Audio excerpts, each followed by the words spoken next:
Bonjour à tous et bienvenue dans cette nouvelle émission, ce mini cours que j'ai préparé pour ceux qui s'intéressent bien sûr à l'activité de trading, qui font référence au marché obligataire. Voilà.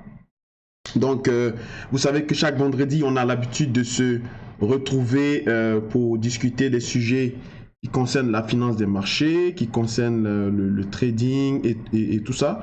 Donc, c'est dans ce cas-là qu'aujourd'hui, nous nous retrouvons pour parler des taux de rendement obligataires. Donc, j'avais déjà fait un module comme ça pour expliquer un peu, c'est-à-dire apprendre aux auditeurs ou aux traders particuliers qui souhaitent s'intéresser qui voulait comprendre en fait le côté fondamental qui était basé sur c'est-à-dire les politiques commerciales et les politiques internationales sur les États-Unis et l'Europe. Donc c'est dans ce deuxième cadre-là que comme je vous avais promis, je mets à votre disposition ce petit cours que j'ai préparé pour vous qui sont en fait sur les taux de rendement obligataires, c'est-à-dire comprendre les taux de rendement obligataires, comment les appliquer à votre activité de trading et puis aussi en tirer profit, d'accord? Parce que ce sont des outils qui sont très souvent utilisés par les institutionnels et si vous ne regardez pas ces actifs-là, vous risquez d'être souvent à contre-tendance. Voilà. Donc j'enregistre cette émission pour vous. Je suis content de vous retrouver. Mon nom est François Ablé. Si c'est la première fois que vous me découvrez, je suis donc le responsable de la structure éducative et informative qui est le GSTA, qui est Global Structured Academy, que vous pouvez retrouver d'ailleurs sur l'ensemble des réseaux sociaux. Bien. Alors aujourd'hui, comme vous le voyez à l'écran, taux de rendement obligataire. On va donc définir c'est quoi d'abord une obligation, c'est quoi un taux de rendement. On va également voir les types de courbes de rendement obligataires et leur signification en fonction de leur forme, donc les formes d'aplatissement, les formes abruptes et tout ça. Vous allez voir également c'est quoi les implications dans votre activité de trading. Vous allez aussi savoir comment les construire, les utiliser et les interpréter de manière macroéconomique. C'est-à-dire que je vais vous montrer comment est-ce que la plupart des institutionnels l'utilisent et l'implémentent en fonction des différents produits que vous transigez. D'accord?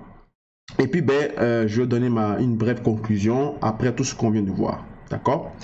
Alors, donc, c'est parti. Je vous remercie au passage dessus donc ce petit cours.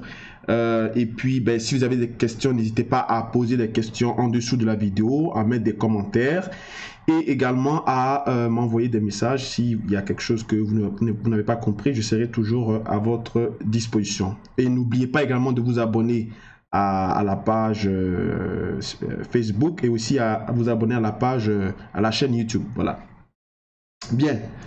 Alors, voici pour ce qui est le côté définition des taux de rendement obligataires. Alors, une obligation, c'est d'abord un contrat, d'accord? C'est un contrat de valeur qui est constitué d'un titre de créance entre l'émetteur, qui est donc l'emprunteur, et l'investisseur. C'est-à-dire l'émetteur, c'est celui qui demande donc le prêt, et puis l'investisseur, c'est celui qui octroie le prêt ou qui octroie l'argent, d'accord? Donc les investisseurs, ça peut être les différentes banques à charte, d'accord, qui sont dans les pays. Et puis les émetteurs, ça peut être le gouvernement, d'accord? Et ça peut être aussi d'autres bailleurs de fonds qui souhaitent générer des fonds. Donc ils vont aller emprunter sur les marchés financiers, d'accord? Chaque gouvernement va émettre des obligations parce qu'elle veut financer des projets d'envergure publique. J'avais déjà parlé et démontré par quel mécanisme que le gouvernement utilise ce procédé. Vous pouvez voir la vidéo qu'on appelle l'essentiel des obligations que j'avais déjà publié dans le mois de février où j'ai tout expliqué. Donc c'est pour faire suite en fait à cela. Au niveau du taux de rendement, c'est donc également une mesure d'intérêt, d'accord, qui est exprimée en pourcentage. Vous comprenez? Donc disons, c'est comme un ratio, voilà, c'est comme une pondération ou un ratio, donc qui est exprimé en pourcentage. et qui est associé à un quelconque investissement qui est généralement périodique. Donc, ça peut être basé sur une période trimestrielle, une période semestrielle, annuelle ou mensuelle, dépendamment du contrat à terme ou du terme dans lequel ça lie l'émetteur qui est l'emprunteur et l'investisseur qui est le prêteur. Donc il y a un contrat entre eux, contrat de valeur, n'oubliez pas. Et il y a un terme. Le terme, il y a donc le montant qui sera donc octroyé, la mesure d'intérêt, donc le pourcentage ou le taux de rendement associé à cela, et ainsi que une périodicité, donc un temps qui est établi pour déterminer comment est-ce que le paiement sera effectué ou comment est-ce que les remboursements seront effectués. Bien. Donc, on appelle souvent le taux actuariel ou en anglais, on dit the yield to maturity. Bon, certaines personnes vont dire la maturité, mais ça, c'est un anglicisme. En général, on parle de l'échéance, d'accord? Mais ça se dit aussi la maturité. Voilà. Alors, le taux de rendement obligataire est donc un montant, une part ou un pourcentage de remboursement d'une dette contractuelle, comme je viens de le dire, entre l'émetteur et l'investisseur. Donc ça, ce montant-là, il s'appelle le taux coupon ou le coupon. C'est-à-dire, c'est la portion qui est considérée comme un remboursement qui sera effectué ou échelonné sur des différentes périodes. Alors, quand le montant est échelonné sur une période, on va dire, de minimum 10 ans, de 10 à 30 ans, on parle de taux coupon, d'accord? Parce que c'est une obligation à terme, à long terme, d'accord? Et quand on parle d'escompte, le taux d'escompte, ce sont des obligations qui sont basées entre 2 à 5 ans ou 1 à 5 ans, d'accord? Et ça, c'est ce qui est utilisé en général par les banques centrales et par la Fed. C'est ça qui leur sert en fait de mesure pour leur guider dans leur politique des taux, d'accord? La politique monétaire. Donc, les escomptes ou les taux d'escompte sont aussi des montants de remboursement effectués sur de courtes périodes, généralement de 2 ans, où l'on verse en début de période un certain montant qui est la différence entre le montant total de l'obligation, qui peut être $100, $200, etc., et le montant final déduit après le rendement, c'est-à-dire on prend le pourcentage de la mesure d'intérêt multiplié par le prix de l'obligation, d'accord?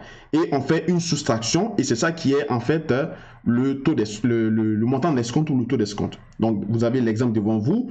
Vous avez une obligation qui coûte $100, le taux d'escompte ou d'intérêt qui est de 8%. Donc, le montant à payer dans 2 ans est de $92. Alors, ce $92, il peut être décidé de comment est-ce qu'il sera soldé, d'accord? On peut dire, par exemple, pour mon obligation de $92 que je dois m'acquitter sur 2 ans, je peux décider de payer, par exemple, je prends un exemple, je peux dire, je peux payer, par exemple, $30 ou $32 par trimestre, d'accord? Mais le $32 ou le $30 par trimestre, donc qui est le taux d'escompte avec périodicité trimestrielle, on va l'associer à chaque fois un intérêt de $8, d'accord? Donc, $30 que je paie par trimestre, plus le $8, donc c'est-à-dire le coût de détenir cette obligation. Et à chaque fois, ça sera donc récurrent à travers le temps sur les 2 ans.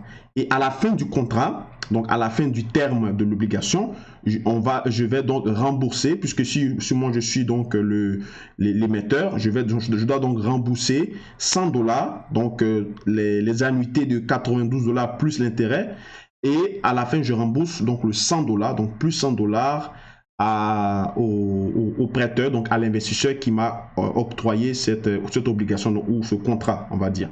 Dans le même cas pour le taux coupon, d'accord? Donc l'obligation est de $100, le taux de coupon ou d'intérêt est de 8%. Donc le montant à payer sur chaque période, soit trimestriel, semestriel ou annuel, est fixé d'avance, d'accord, comme j'ai dit. Donc ça veut dire que ce que je dois payer, il y aura plus $8 d'intérêt qui sera payé par exemple sur 20 ans ou sur 30 ans ou sur 40 ans, dépendamment du terme du coupon. Mais c'est uniquement dans le cadre d'un taux de coupon à long terme, d'accord? Donc ça sera, si je veux, par exemple, j'ai pris un taux de 8%, un taux de coupon 8% avec une obligation de $100, on va dire que je dois rembourser, si je veux payer par exemple $20 par par année, je dois, ou par, disons, par trimestre, je vais rembourser 10 $ par trimestre. Ce sera 10 $ plus 8 $, donc 18 $ qui seront payés chaque fois pendant 20 ans. Et à la fin, on rembourse justement le 100 $ qui était octroyé. Au Canada, ici, on a ce qu'on appelle les obligations d'épargne du Canada, ce qu'on appelle les OEC, qui sont un investissement qui est très lucratif, très rentable pour surtout les personnes âgées, parce que les personnes âgées, en fait, après avoir travaillé, épargné toute leur vie, elles ont le choix, soit d'investir dans les fonds mutuels, d'accord, ou d'investir dans les fonds de pension, d'accord, ou aussi s'ils veulent un peu plus de risque. S'ils ont beaucoup d'argent, puis ils veulent un peu plus de risque, ils peuvent investir dans les obligations d'épargne du Canada. D'accord? Et les obligations d'épargne du Canada, ce sont des contrats, bien sûr. Il y a des termes de 20 ans, 30 ans, 40 ans. D'accord? Donc, par exemple, ils payent un contrat à terme obligataire de 30 ans. Voilà, donc l'échéance de 30 ans, avec par exemple un taux de coupon. Disons un taux de coupon trimestriel, on va dire de 2%, d'accord? Donc c'est échelonné sur toute l'année, 2% par trimestre, c'est 8% par année. Et cette personne âgée met par exemple 1 million de $. Ça veut dire que chaque trimestre, le gouvernement va lui verser des intérêts de pension de son contrat obligataire de 20 000 $, d'accord? Pendant 30 ans, d'accord? Et arrivé aux 30 ans, les 1 million de $, seront remboursés à ce riche particulier-là. Donc ça peut être justement transféré à travers des portefeuilles, donc géré comme un patrimoine. Donc si cette personne âgée décède avant, ça peut être mis en fiducie et les personnes ou les mandataires peuvent justement bénéficier de cet investissement-là, vous comprenez? Donc, les obligations sont en fait ce sont des investissements qui sont très intéressants quand on investit beaucoup d'argent là-dedans, et ils sont plus sécurisés, que les actions, d'accord? Où où le risque est un petit peu, disons, est plus avancé que les obligations. Voilà. Ensuite, on va passer donc au slide suivant. Alors, donc, vous avez donc différents types de courbes de rendement obligataire. Il en existe officiellement 4, mais pour le besoin de ce cours, on va en regarder seulement 3, d'accord, qui sont les plus importantes.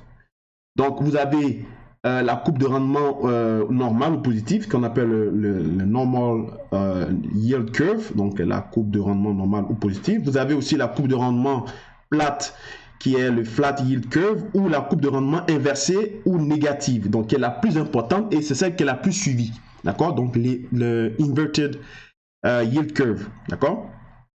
Et les formes de ces courbes sont dynamiques et évoluent en fonction du contexte économique. On va voir tout à l'heure dans l'application graphique, je vais vous montrer comment ça évolue, mais généralement, ce sont des courbes qui sont fonction des cycles économiques, d'accord? Quand on est dans des phases d'expansion ou de reprise économique, on a des normal yield curve ou des flat yield curve.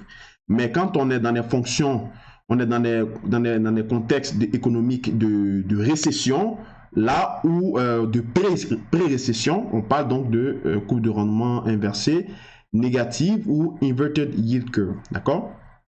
Et dans la finance des marchés, au niveau du marché obligataire, les rendements sont toujours exprimés en fonction de l'échéance qu'on appelle la maturité ou donc maturity. Et on dit souvent que, de façon mathématique, donc en mathématiques financières, on dit souvent que le rendement de l'obligation est fonction de sa duration. D'accord? Donc la duration aussi, je l'avais déjà expliqué dans la vidéo de février, donc où j'ai parlé de l'essentiel des obligations, donc qui dépendent donc de plusieurs facteurs macroéconomiques qui sont des risques imminents, donc risque de taux, risque domino, risque d'inflation, risque de change et ainsi de suite, d'accord? Donc c'est différents risques qui sont conditionnés par la duration. Et la duration, c'est un delta, donc un ratio, entre le cours de l'obligation et son échéance, d'accord? Sachant que le prix de l'obligation donc évolue de façon négative. Donc le prix de l'obligation en fonction du rendement est une fonction négative. D'accord? Quand le prix d'obligation augmente, bah, le rendement est négatif et vice versa. D'accord? Et ça dépend aussi de certains contextes économiques. On va voir ça tout à l'heure dans la suite des différents développements et des graphes. Mais généralement, de façon très simple, de façon très théorique, la duration, c'est un taux de croissance, un delta, un ratio entre le coût de l'obligation et son échéance encourue par rapport au taux d'intérêt. Bien, donc vous avez à l'image cette illustration que j'ai réussi à avoir avec la Banque du Canada. Donc vous avez donc c'est les différents graphes ici. Donc vous voyez ici que dans des contextes normaux d'économie positif, voilà, ça c'est la courbe régulière, la courbe normale donc de l'évolution d'un prix de rendement obligataire par rapport à l'échéance ou par rapport au nombre d'années. D'accord? Donc yield to maturity, donc c'est l'évolution. Donc plus on augmente, plus une dette ou un contrat obligataire évolue dans le temps, plus le risque associé également est élevé dans un contexte global de croissance et d'économie. Parce qu'on sait que théoriquement, la croissance évolue avec l'inflation. Or, l'inflation n'est pas intéressant pour les bons obligataires, d'accord? Quand l'inflation ou les taux d'intérêt sont bas, c'est plus intéressant d'emprunter, mais quand l'inflation est élevée, donc quand l'inflation progresse avec la croissance, il est plus risqué de détenir de la dette, vous comprenez? Voilà pourquoi dans les contextes de reprise économique, et les acteurs du marché, les traders, shortent souvent les obligations, voilà. Donc ici, voici le yield et donc qui est flat. Donc ça, c'est en termes en stabilisation. Il se passe rien dans l'économie, phase de neutralité. Et voici ce qui prédit donc les récessions. D'accord? Donc on est actuellement dans ce genre de phase là. D'accord? De inverted yield curve. Et puis vous avez celle-là, la dernière, qui est le humped curve, donc qui est un peu avec à des formes arrondies, mais ça c'est un peu plus technique et plus compliqué, donc je ne vais pas développer ça dans ce cours. Je vous présente seulement les trois principales, d'accord? Et j'ai aussi synthétisé vraiment ce que vous avez besoin de savoir sur le taux de rendement obligataire, les courbes et tout ça, parce que c'est un sujet qui est très compliqué, très vaste, avec des méthodes mathématiques extrêmement poussées. Ce n'est pas le but de l'émission, et c'est même souvent lié même à des thèses de doctorat et tout ça. Donc j'ai vraiment simplifié pour vous, pour que vous puissiez comprendre avec le lien avec votre activité de trading. Voilà. Bien, alors on passe au slide suivant. Donc voici un peu ce que je vous disais tout à l'heure. Donc dans le normal yield curve, vous avez donc le graphe que j'ai eu donc dans un livre de gestion financière. Vous avez donc la structure à terme en pente ascendante. Vous avez vu que dans un contexte de marché, quand on est dans la croissance, donc quand on est dans une phase économique intéressante, les primes liées à l'inflation sont plus élevées, d'accord? Puisqu'on monte. Vous avez un sommet ici qui est un peu en forme de dôme, qui est arrondi. Après, on arrive là, on va assister à une sorte de point stationnaire où l'économie justement se stabilise ou ne bouge presque plus.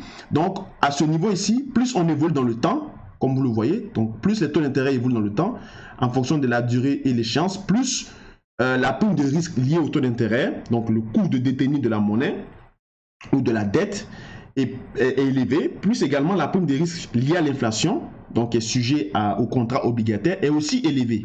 Comprenez? Et dans les conditions normales, la courbe de rendement a une pente qui monte vers la droite. D'accord? Donc comme ça. Comprenez? Cela s'explique du fait que les obligations à long terme ont un rendement plus élevé que les obligations à court terme, et lorsque la courbe de rendement est positive, on considère que l'économie est saine, d'accord? Donc ça, c'est durant un cycle d'expansion économique, d'accord? Ou de bonne santé de l'économie, voilà. Ensuite, vous avez celle qui nous intéresse, qui attire notre attention, qui est l'inverted yield curve, donc la courbe de rendement inverse, où on a une structure à terme en pente descendante, où vous avez donc la prime de risque qui est déjà liée au départ, qui est déjà très élevée, parce que on sait que dans un contexte de récession, l'accès au crédit est difficile, d'accord? Et on sait que aussi la Fed, donc la Réserve fédérale américaine, est plus intéressée par des taux d'escompte, donc va commencer à augmenter massivement des taux d'intérêt. Parce que quand on est en récession, qu'est-ce qui va se passer? On va maintenir les taux bas pour permettre à ce que les gens aient facilement accès au crédit pour dépenser, donc pour stimuler la croissance, en vue d'augmenter, justement, en vue d'augmenter les taux d'intérêt, d'accord? Pour faciliter donc ce chemin, donc ce passage de récession à reprise économique. Sauf qu'en début de récession ou pendant la récession, l'accès au crédit est difficile. Donc, tout le monde devient risqué parce qu'on parle souvent de défaut de paiement, d'accord? Parce que la machine n'est pas la machine qui est de la croissance ou des dépenses est au ralenti. Donc, il est plus difficile d'obtenir des prêts et il est plus difficile aussi d'octroyer également du côté des investisseurs, donc qui sont ce qu'on a appelé les prêteurs, comprenez? Donc, au niveau de la prime d'inflation sur le risque et la prime d'inflation sur le taux d'intérêt, on voit que la distance ou la distorsion commence à justement se resserrer plus que quand le cycle augmente. Donc ça sous-entend que c'est sûr qu'à long terme, l'économie va pouvoir se relever. Donc il sera plus facile et il est plus intéressant pour les emprunteurs d'emprunter en ce moment-là sur le long terme.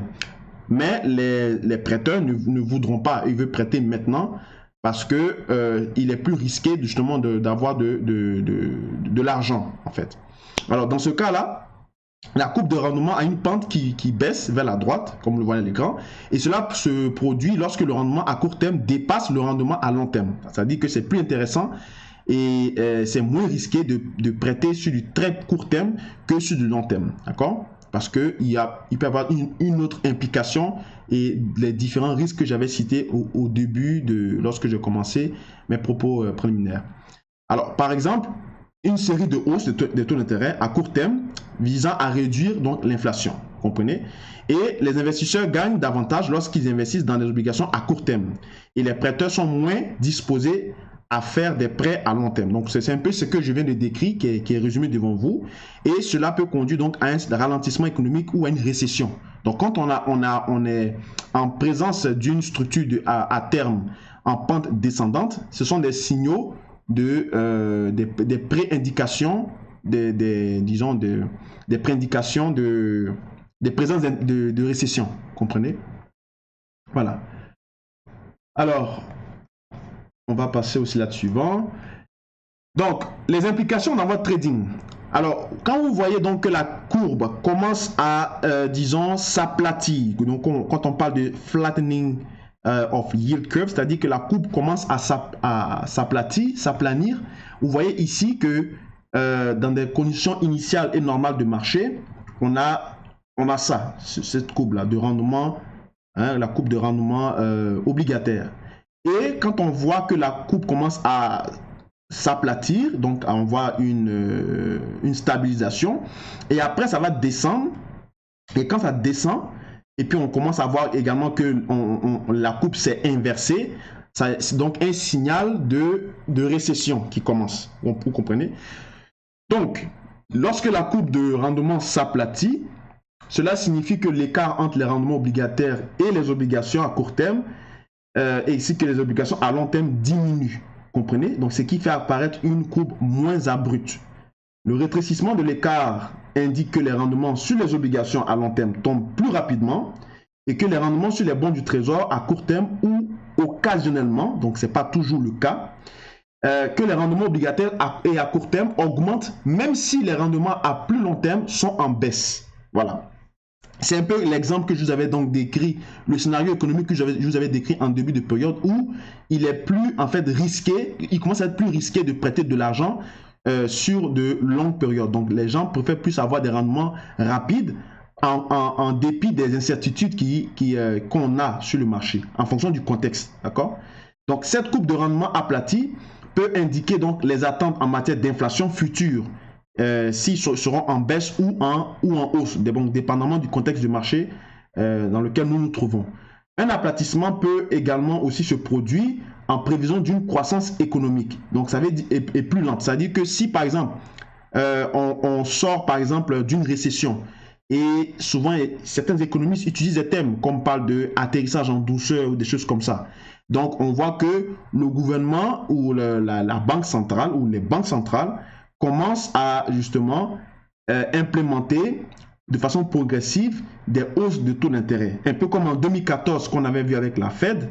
Et ça facilite donc justement l'aplanissement de la courbe justement de rendement obligataire qui est devant vous.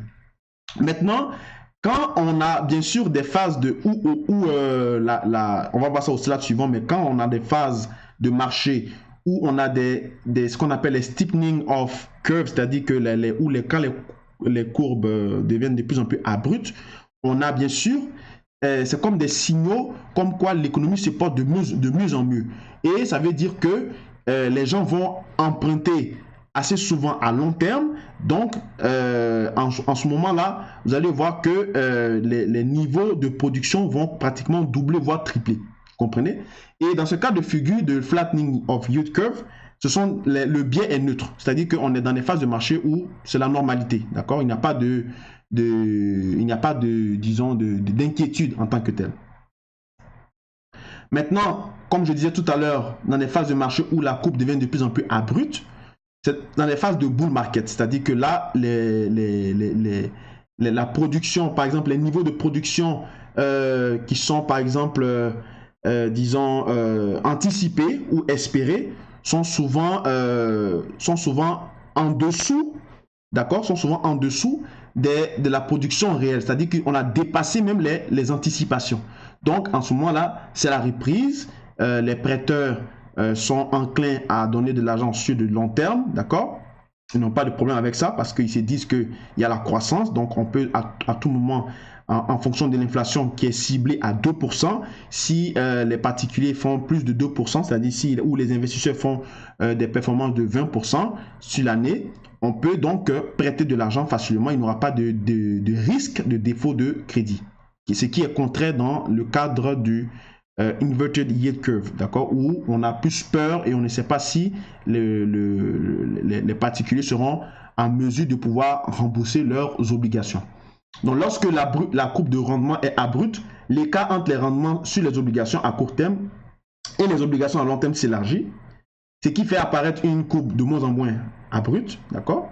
Et le rétrécissement de cette lacune indique que les rendements sur les obligations à long terme sont plus rapides que les rendements sur les obligations à court terme, ou occasionnellement que les rendements obligataires à court terme augmentent même si les rendements sont à plus long terme en baisse. Donc la courbe de rendement en fonction de son accentuation indique généralement que les attentes des investisseurs pour la hausse de l'inflation et une croissance plus forte, d'accord. Donc c'est typiquement le scénario que je viens de décrire. Voilà. Donc c'est dans ce cas de figure là que on était en 2009, d'accord, en 2009-2010, on était dans un bull market et c'est dans ce cas de figure là. Voilà. Bon, là maintenant, je vais maintenant vous montrer comment est-ce qu'on peut construire et les utiliser au niveau donc des spreads et les taux. En fait, c'est pas compliqué. Lorsque vous allez pouvoir donc analyser vos marchés, lorsque vous allez pouvoir faire votre activité de trading, d'abord, ce que je voulais d'abord illustrer, c'était donc, disons, supposons un graphe de ce genre-là, pour voir donc l'évolution, d'accord, des différentes, l'évolution des courbes qu'on a vu tout à l'heure, d'accord. Donc, en général, le marché commence comme ça, donc dans les phases de marché. Donc, je vais juste, voilà.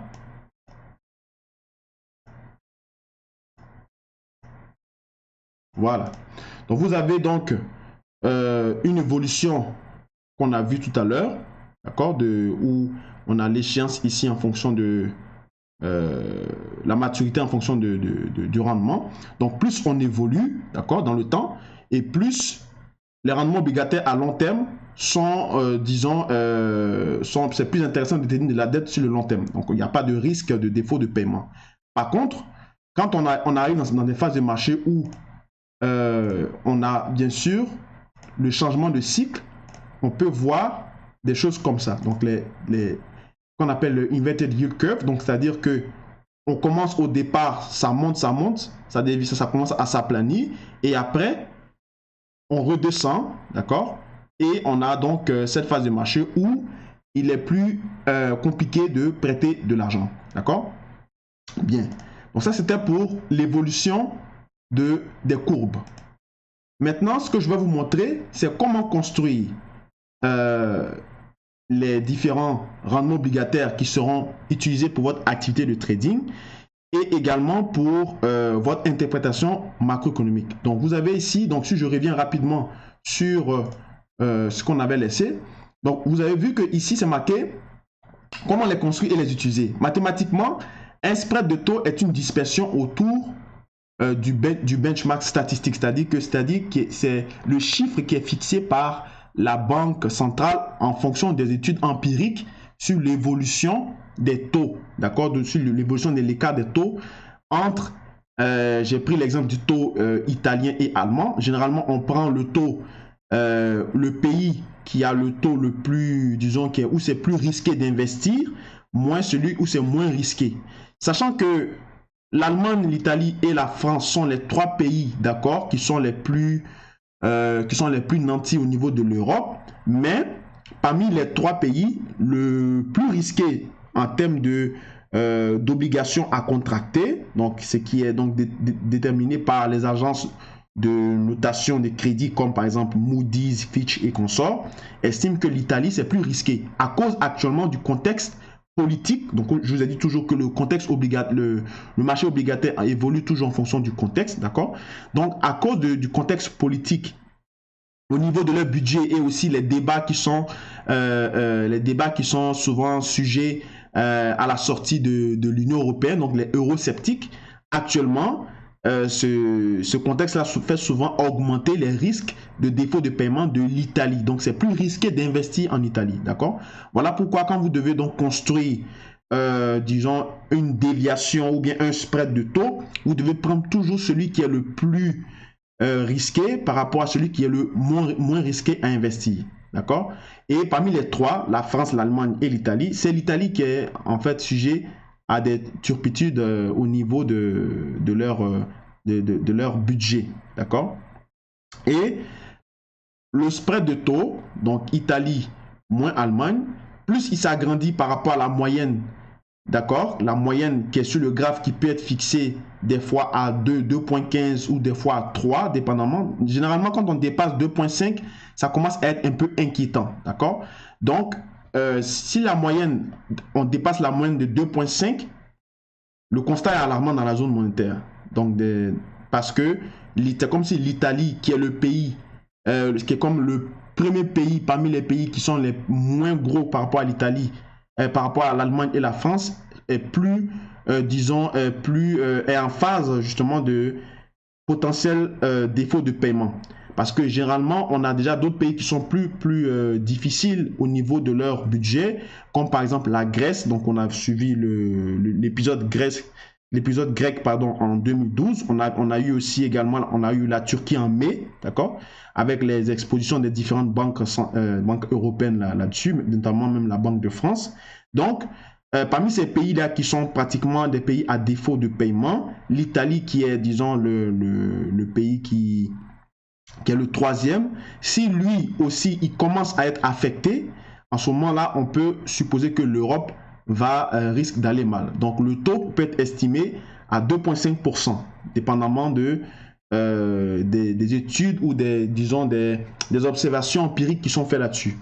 Maintenant, vous avez aussi ce qu'on appelle le ratio ou le delta, donc le taux de variation, qui sont en fait aussi une étude de progression, d'accélération ou de décélération, donc du niveau du spread autour du benchmark, donc qui est estimé à 4,5%, d'accord?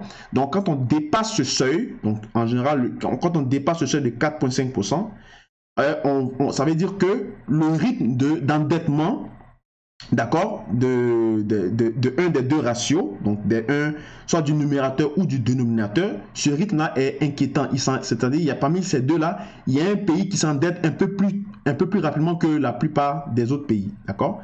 Donc, disons, ici, j'ai une petite coquille, je vais en même temps profiter pour corriger, attendez. Bon, disons que ça, c'est-à-dire ça, c'est l'Italie sur l'Allemagne, d'accord? C'est pas une différence ici, c'est une division, d'accord? On va un ratio. De toute façon, on va le voir tout à l'heure à l'écran. Donc, plus ce taux-là augmente, plus ça veut dire que l'Italie, qui est donc le plus risqué, qui est au-dessus donc au numérateur, plus ce ratio varie, plus disons, son poids en termes de progression ou de rythme d'endettement dans la zone monétaire est plus significatif. Donc ça, c'est également un signal pour la zone monétaire en question, notamment l'UE, d'accord, donc l'Union européenne. Bien, donc on va repasser rapidement au graphe. Donc c'était pour vous montrer ça rapidement. Alors, donc je vais ici, avec la plateforme TradingView que vous avez, vous pouvez taper, donc je mets Italie, donc IT 10 years yield, donc je prends les rendements obligataires, voilà, c'est le deuxième qui est ici, donc je sélectionne. Vous voyez, donc ça c'est le taux de rendement obligataire italien qui est actuellement à 3,57%. Vous comprenez? Donc ça c'est très risqué en ce moment d'investir ou de prêter de l'argent à l'Italie. Maintenant, pour étudier le spread, donc le spread, ce qu'on appelle le BTP Bund, d'accord? Donc BTP qui veut dire, je crois, Buoni del Tesoro Pagnalelli, quelque chose comme ça. Donc c'est donc le papier obligataire du Trésor italien. Donc vous le mettez ici avec TradingView moins, donc la soustraction moins. Le taux de rendement obligataire allemand, donc 10 ans, le Bund ici, d'accord? Vous appuyez Entrée et il vous calcule donc, il vous donne donc la déviation standard du taux. Vous voyez que la courbe ressemble étrangement au taux de rendement, au taux de rendement obligataire italien. C'est parce que, comme je vous ai dit, le taux de rendement italien actuellement c'est très risqué d'investir en Italie. Donc c'est, disons, un taux qui est très élevé, qui est le plus élevé. Donc au fur et à mesure que ce spread de taux progresse vers le haut, cela veut dire que actuellement dans la zone européenne, il y a un risque de défaut de paiement à cause de l'Italie parce que la plupart des banques sont exposées sur justement l'Italie qui refuse de rencontrer ces exigences au niveau des contrats obligataires qu'elle a émis un peu partout pour justement utiliser pour son développement, pour sa croissance, d'accord? Et lorsqu'ils menacent justement de sortir de l'euro, ce qui veut dire qu'ils dénient leur responsabilité au niveau du poids de la dette, disons, de l'ensemble de ces pays de l'Union européenne. Cela, c'est comme si c'est l'Allemagne et l'Italie et la France qui vont seulement supporter le poids de la dette, de toute la dette, d'accord?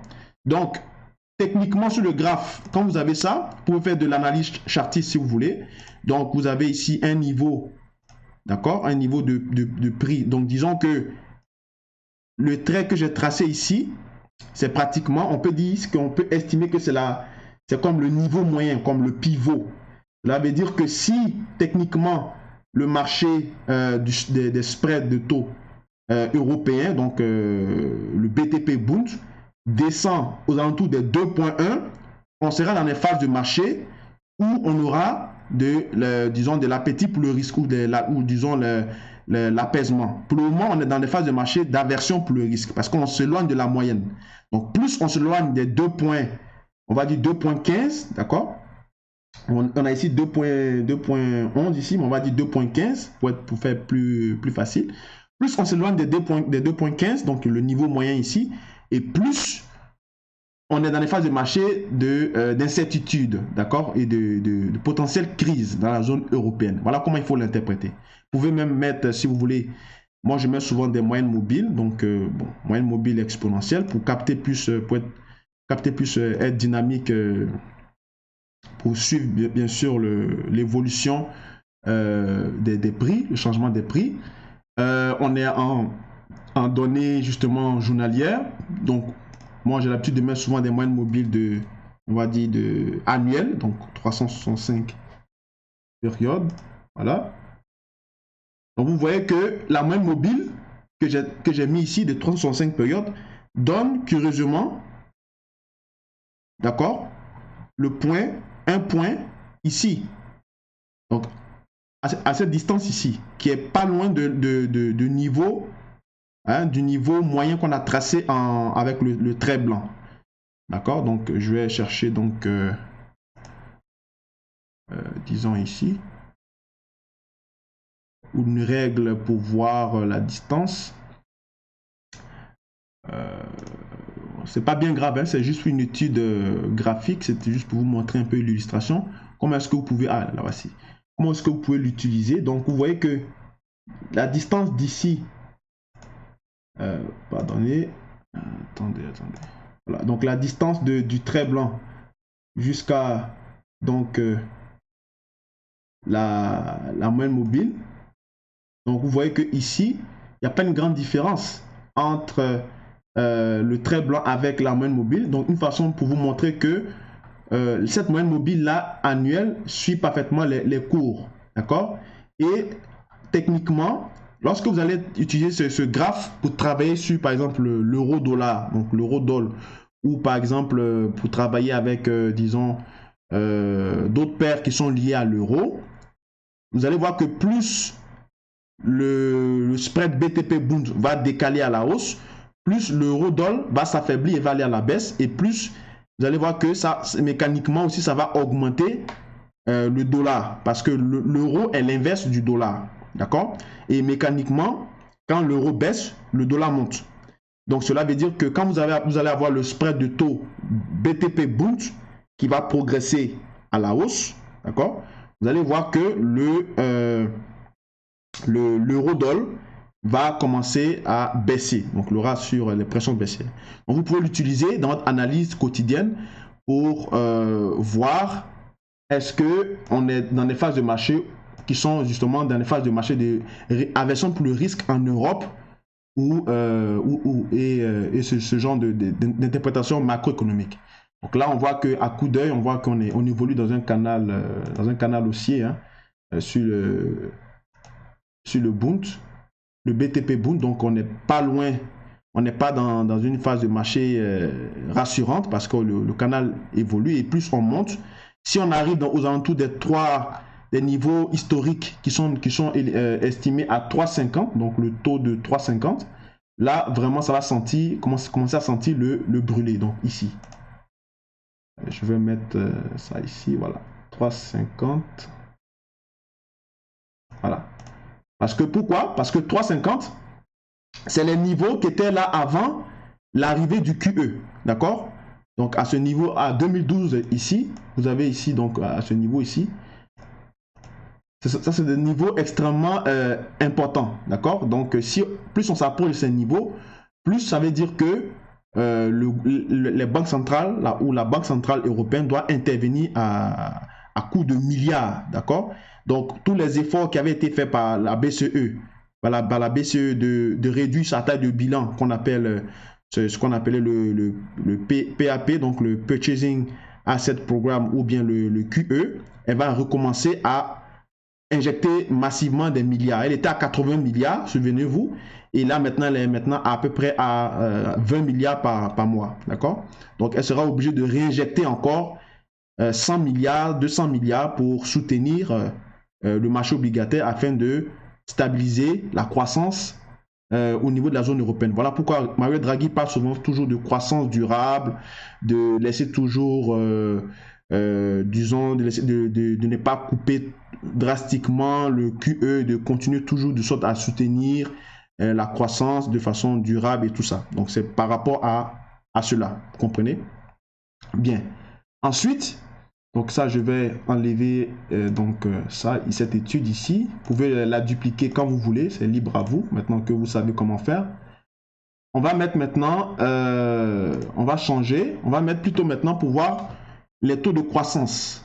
D'accord? Donc, même procédé, au lieu de mettre moins, vous mettez divisé. Donc, divisé par encore le taux, le Bund italien. Là, et là, faites Enter. Bon. Des fois, ça bug un peu, mais bon. Vous avez donc vous avez ça comme données, d'accord? Bon, avec TradingView, apparemment, on a des difficultés pour certaines données, pour certaines manipulations. Mais sinon, si vous avez des plateformes un peu plus avancées, ou bien si vous avez accès à Bloomberg, vous pouvez essayer ça, vous allez voir. Vous allez avoir des données historiques. Ici, normalement, ça s'arrête en 2017 parce que quand je recule, ça me fait des choses comme ça. Donc, je vais rester un peu sur, on va prendre seulement sur 2017, d'accord? Donc, dans le même principe, avec la même moyenne mobile, vous voyez que ici, la ligne blanche qui est là, techniquement, c'est quoi? C'est 4.45, d'accord? Ici, 4.45. On va dire 4.50. Donc, le niveau de progression, on va dire annuel moyen sur, donc dans le cadre du ratio du BTP et du Bund, aux alentours de 4.45, 4.50. Donc, c'est-à-dire que plus on va s'éloigner donc de ce niveau, plus ça sera donc, comment on va dire, inquiétant, le rythme d'endettement ou le rythme du poids de la dette ou du poids obligataire que l'Italie a dans la zone européenne. Vous avez remarqué que c'est l'Allemagne, donc l'Allemagne qui est au dénominateur. Donc, c'est-à-dire, en termes de fraction, si l'Allemagne commence à être plus risquée, vous allez voir que le mouvement va baisser. D'accord? Donc, ça veut dire que de manière fractionnelle, c'est l'Allemagne qui va influencer le poids donc, de cette fraction, donc de ce ratio entre l'Italie et l'Allemagne. Ou aussi, si l'Italie augmente plus rapidement, s'endette plus rapidement que prévu, vous allez voir que le mouvement va augmenter. Mais dans tous les cas, dans les phases de marché où on souhaite justement la croissance dans la zone européenne, on doit avoir un taux de croissance, un taux de croissance un taux de progression ou de variation entre le taux obligataire BTP donc d'Italie et d'Allemagne. On doit le voir soit aux alentours des 4.45 ou 4.50, ou soit en dessous, d'accord? Soit en dessous. Donc, vous voyez que la distance entre la moyenne mobile de 365 périodes, donc la moyenne mobile qui est annuelle, est au niveau de cette ligne-là qui est cette ligne technique qui joue le rôle de pivot et qui travaille les points bas ici, donc de 2017, en début d'année 2017. Vous avez vu qu'en mai, on a eu l'explosion de ce taux. Hein, on a eu une accélération, hein, le taux de croissance a accéléré, il a cassé ce niveau, il a progressé, parce que c'était l'épisode bien sûr de la Turquie, d'accord, avec la situation d'inflation et tout ça. Maintenant, ça s'est un peu stabilisé. Donc là, on voit que c'est en train de redescendre. C'est en train de redescendre. Et après, si on a encore un autre signal géopolitique ou macroéconomique au niveau de la Turquie ou de l'Italie, vous allez voir que ça va encore progresser à la hausse. Donc ça, c'est des outils d'analyse que les institutionnels, les traders de salles de marché utilisent justement pour pouvoir prendre des positions sur l'eurodoll et sur le DAX et des choses comme ça, d'accord? Donc vous pouvez aussi l'implémenter dans votre activité de trading en essayant à vous familiariser avec ça si vous avez accès à TradingView pour pouvoir travailler sur les marchés. De toutes les manières, je publie régulièrement des articles sur ce genre d'indicateurs pour permettre aux gens d'être un peu plus, avoir un peu un sens aiguisé des marchés, soit sur le Forex, d'accord? Parce que les risques de défaut de change ou obligataire commencent à partir du Forex pour se transposer à cause de l'inflation sur le marché obligataire, vous comprenez? Donc, c'est par rapport à ça que vous devez surveiller attentivement ce genre d'outils que je viens de vous montrer. Donc, vous avez le choix, soit de mettre une soustraction, donc pour savoir la déviation, le spread, ou le taux de croissance, donc le rythme de progression. Voilà. Donc, c'est ce que je tenais à vous montrer et c'est ce qu'il faut juste savoir en termes graphiques. Donc, revenons donc à notre petit cours avant de finir. On a presque fini. Et là, en dépit de ce qu'on vient de voir sur l'écran, donc en dépit des graphes et des outils qu'on vient de dessiner pour comprendre donc le fonctionnement de ces indicateurs-là que vous pouvez construire vous-même avec les différentes graphes obligataires, soit sur l'Italie et également sur l'euro. Vous pouvez faire ça aussi avec au niveau des États-Unis. Donc, la signification et l'interprétation macroéconomique, c'est que la courbe de rendement normale est la courbe de rendement dans laquelle les instruments de la dette à court terme ont un rendement inférieur que les instruments de dette à long terme, d'accord? De la même qualité de crédit. Cela donne donc à la courbe de rendement une pente ascendante. Rappelez-vous celle qu'on avait vue en fonction de la... C'est-à-dire plus on évoluait, plus on voyait donc le rythme de l'inflation augmenter, donc le risque d'inflation. Et également, on avait vu aussi que ça mettait la pression sur, disons, sur les émetteurs, d'accord? Les émetteurs, c'est-à-dire ceux qui contractent la dette. Mais c'est très intéressant pour les prêteurs, donc les investisseurs. Dans le cas de la courbe de rendement inverse, c'est plus intéressant d'emprunter sur le long terme pour les émetteurs plutôt que les investisseurs. Ils préfèrent prêter à court terme et non pas à long terme. Vous comprenez? Donc, c'est une relation inverse, vice-versa. Dans ces conditions, les investisseurs s'attendent à des rendements plus élevés pour les instruments à revenus fixes avec des échéances à long terme qui se produisent plus loin dans l'avenir. Donc, en d'autres termes, le marché s'attend à ce que les titres de revenus fixes ou les titres à revenus fixes à long terme offrent des rendements plus élevés que les titres à revenus fixes à court terme. Il s'agit donc d'une attente normale du marché, donc ce qui est relativement très simple, parce que les instruments à court terme détiennent généralement moins de risques que les instruments à long terme à cause des différentes incertitudes qui sont liées ou les différents risques imminents qui sont rattachés. Donc, défaut de paiement, effet domino et consorts. D'accord? En d'autres termes, donc la différence de rendement d'une obligation de 2 ans et de 5 ans sera généralement inférieure à la différence de rendement entre une obligation de 10 ans et une liaison de 30 ans. D'accord? Ce qui est donc le contraire au niveau de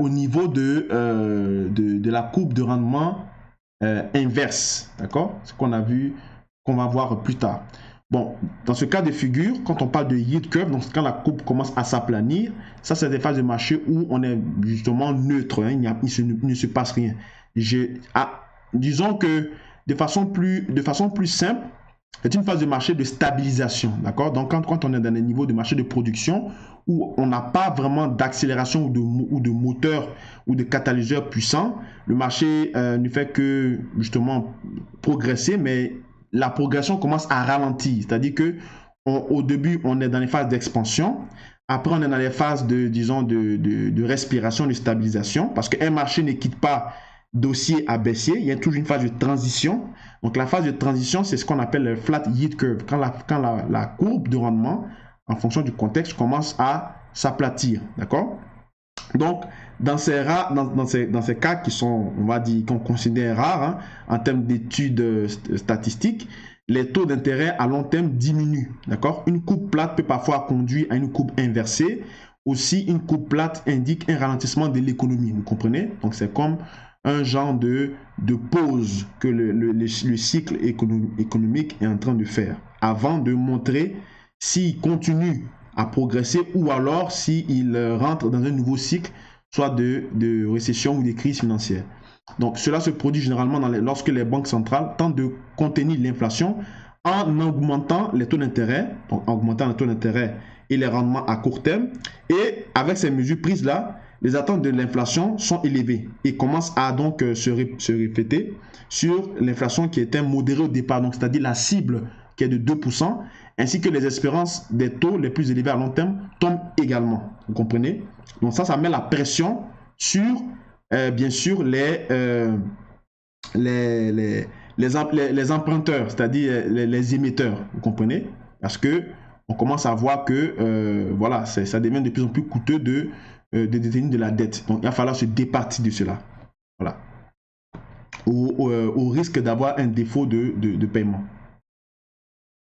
Donc, inverted yield curve, c'est-à-dire le bear market, donc c'est la courbe de rendement inversée où les rendements des obligations à maturité ou à court terme sont plus élevés que celles des obligations à long terme. Elle est observée donc dans les situations très rares. Mais quand elle apparaît, ce n'est pas bon en général pour l'économie.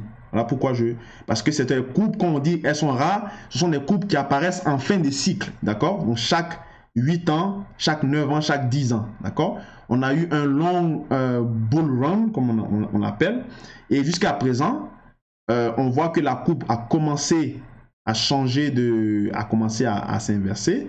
Mais elle s'attend à se stabiliser, c'est-à-dire qu'on est dans les phases d'aplanissement, mais fin aplanissement, début inversement, d'accord? Et ça peut durer comme ça 2-3 ans, hein? Donc, c'est-à-dire la crise financière qui est tant attendue, ou on va dire le resserrement, disons la récession qui est en train de mûrir, elle peut commencer, les économistes ont estimé ça pour 2019, d'accord, 2019, deuxième trimestre, mais n'oubliez pas que la crise de 2007, 97% des économistes ne l'avaient pas vu un trimestre avant qu'elle arrive, d'accord. Donc ils peuvent tous estimer ça au trimestre de 2019, mais elle peut arriver soit en début de nouvelle année 2019, ou elle peut arriver également en fin d'année de 2020, d'accord? C'est typiquement c'est possible qu'on assiste à un tel scénario,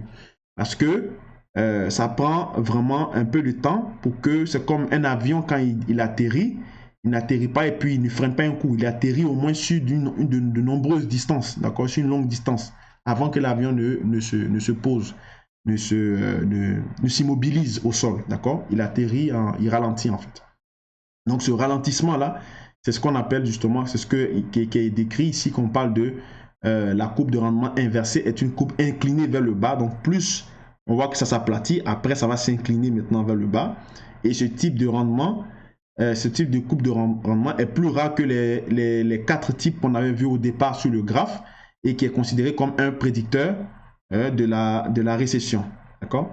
Donc les taux d'intérêt inférieurs diminueraient les attentes en matière d'inflation et par conséquent ici, les rendements à court terme sont plus élevés que les rendements à plus long terme. Autrement dit, les rendements à court terme sont bien plus importants, que peu d'investisseurs cherchent encore à s'octroyer des obligations à long terme car ils s'attendent à un ralentissement économique supplémentaire où les taux d'intérêt diminueront encore, ce qui entraînera donc toujours des rendements plus faibles. Voilà. Donc c'est plus avantageux pour quelqu'un qui est considéré comme un émetteur, donc un emprunteur, d'emprunter sur le long terme quand la courbe s'inverse, et c'est plus avantageux dans l'autre cas de figure pour un prêteur, donc d'octroyer de l'argent sur du long terme quand on est dans une phase d'expansion, parce que à cause du risque qui est inhérent, donc ça va donner plus de rendement, donc c'est plus intéressant de prêter de l'argent dans les conditions de marché où on a l'expansion. Par contre, quand on a des phases de marché de ralentissement ou d'inquiétude, c'est moins avantageux de prêter sur du long terme. C'est plus sur du court terme. C'est ce que j'ai voulu spécifier ici de façon plus claire.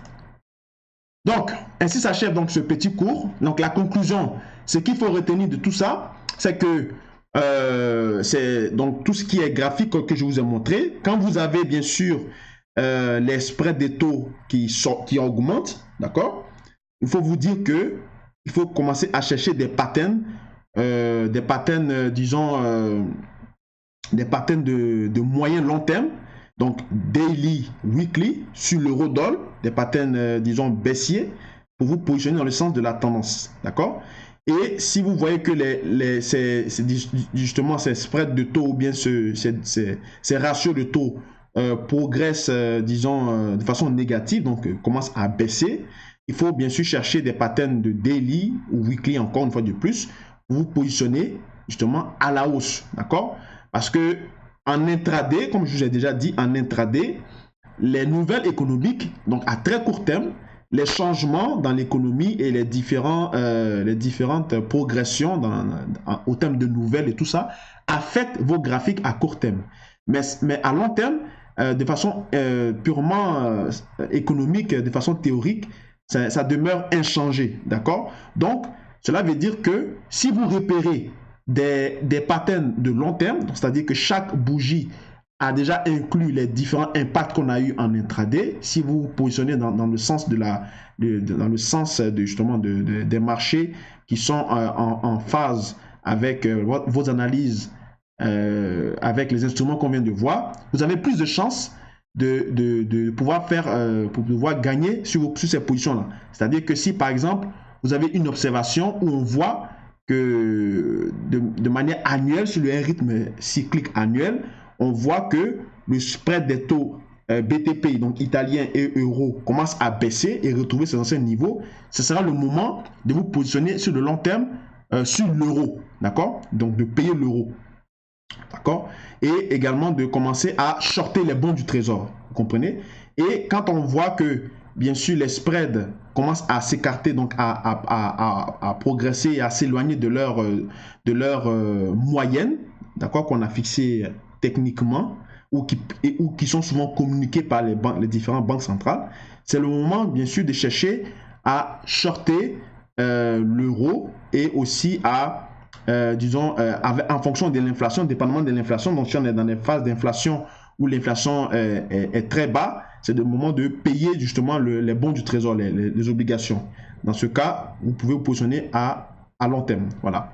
Donc, merci d'avoir suivi ce petit cours. Je crois que ça va vous aider, vous donner un coup de boost sur votre activité de trading. Vous savez que le GSTA est là pour ça. Donc, si vous avez des questions, n'hésitez pas à m'écrire, à m'envoyer des commentaires, à liker, à partager, bien sûr, à le faire savoir, à mettre un commentaire dans la section reviews, donc avis, donc pour laisser un mot si vous avez vu des choses qu'on aurait pu améliorer, faites-le savoir parce que c'est toujours intéressant pour nous aussi d'améliorer le contenu de nos émissions et également de ce qu'on met à votre disposition. Dans le cas contraire, portez-vous bien. Merci encore d'avoir suivi et ça m'a fait un réel plaisir de présenter ce petit cours. Voilà. Merci encore et puis bon trade à vous. Au revoir.